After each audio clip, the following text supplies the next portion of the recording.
Hello Group 2, my name is Phyllis and I'll be talking about Modular 2 after doing this week's reading and reflecting back on my personal experience in working in higher education and applying it to my learning experience that I will be doing this semester. I found the article by Vince Tinto. It was titled Research and Practice of Student Retention, What's Next? I found this very interesting and it contained a lot of information on the obstacles that higher education are facing with regards to student retention. Like I said, I've been working in higher education currently, and I know this is one of many top concerns for UNCW. If you look at our mission statement, we address retention. It's listed probably number one as one of our goals here at UNCW.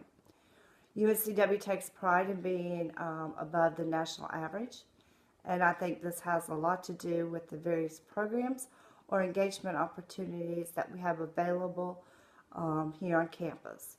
Especially for our freshmen and our transfer students, we have the Uni 101 class. This is definitely a great course to help students find the various programs that are offered on our campus and the resources that they can use to help them exceed in additional help. And that's going to be like our math labs and writing labs. In addition to that, we have our multiple living learning communities here on campus. And Vincent had also brought that up in the article about the positive role model that these living learning communities have in helping to increase retentions. And I'm proud to say we have quite a few of them. In my experience of learning, this will be working with Excel program. And this is another excellent opportunity for some of our students here at UNCW. Who they focus on is mainly first-generation students raised by one parent or guardian, and especially needs social economic needs. Vincent had, in his article, he addressed that students that are in a similar situation or in this type of students, they usually are the ones that drop out of school, and that's why our retention rates are very high in some universities. What really surprised me most about this article was pretty much at the end of it, when he was talking about student retention has now become a big business, and there's a number of consultant firms that promote the ability to increase institutional retention rates, and each of them seem to have discovered the secret of the secret bullet to help universities increase retention rate. I'm going to be honest with you, I had a problem with this. I don't think that a consultant firm can come into a campus and walk around for a day or two or just evaluate it.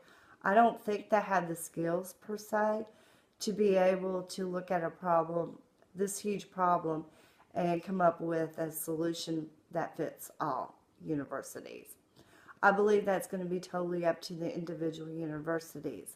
And what I mean by this is we need to have the whole college on the same board when it comes to student retention, from the chancellor, vice chancellors, provosts, and especially the faculty.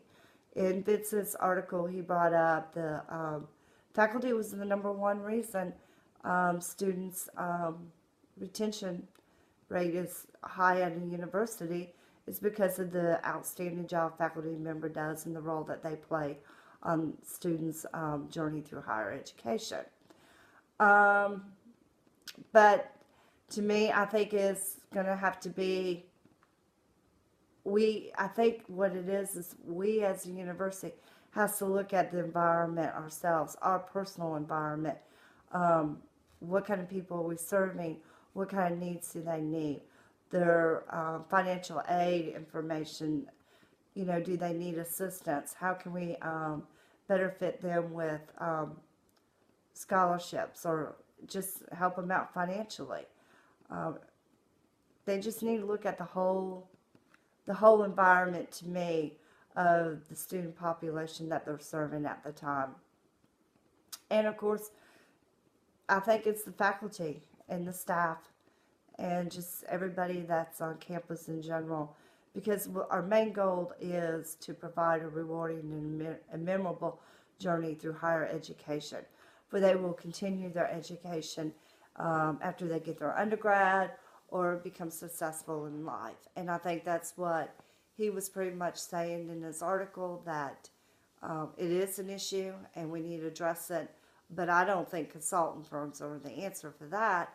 I think it's up to the individual education and the student development that we provide here on campus. Thank you. Have a good evening.